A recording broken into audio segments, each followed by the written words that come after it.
دا د ننګرهار د روداتو ولسوالۍ د چغري سیمه ده. دلته ډله ډله خلک میرزالي ته د مبارکۍ لپاره راځي. د میرزالي دوه لورګانې مروه د شپږم ټولګي زده کوونکي او وسیمه د دریم ټولګي زده کوونکي د کابل په فاطمة الزهرا روغتون کې د جنسیت د لومړنیو عملیاتو څخه وروسته له انجونو څخه په هلکانو بدلې شوې. زما 9 بچیان وروره 9 بچیانو کې مې دې سره 6 مې لورګانې وي او 3 مې زامن وو. دا هم د نن نه 3 کاله مخکې ویوړل. هغې ډاکټرانو فاطمه زهرا هسپتال کې هلته یې ورته وویلې چې بس دا هلکان دي او ویې باسئ د باندې چې دې له بس د هلکانو جامې واغوندئ. اوس همزولې مروه ته د حضرت ابوبکر او وسیمې ته د حضرت عمر نومونه اخلي. میرزالي 9 اولادونه لري، 6 لورګانې او 3 زامن.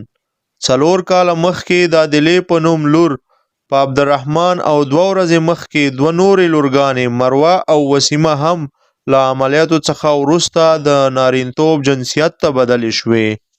میرزالي ته 3 کاله وړاندې ډاکټرانو د یادو 2 انجونو د عملیاتو ویلي وو، خو میرزالي د سختو اقتصادي مشکلاتو سره لاس او ګریوان و. دا 4 کاله ولا چې صرف په همدې کې ووتل که نه، بس ځکه م ورنه وړوله. دا اوسه پورې صرف د پیسو د وجې نه پاتې دی.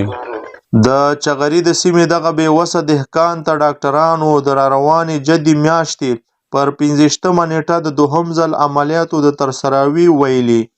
میرزالي یو طرف ته خپلې غریبۍ ته حیران دی او له بله پلوه د پښتني دود له مخې دا جرأت نشي کولی چې چاته د مرستې په پار لاس ور اوږد کړي.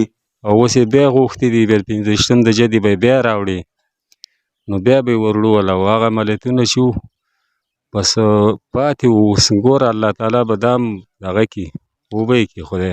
خدای مهربانه دی. ابوبکر، حضرت عمر او عبدالرحمن چې د ښوونځیو ترڅنګ دیني درسونه هم وایي، که چېرته ورسره د دوهم ځل عملیاتو په ترسروي کې مرسته ونه شي ښایي روغتیایي حالات یې زیانمن شي.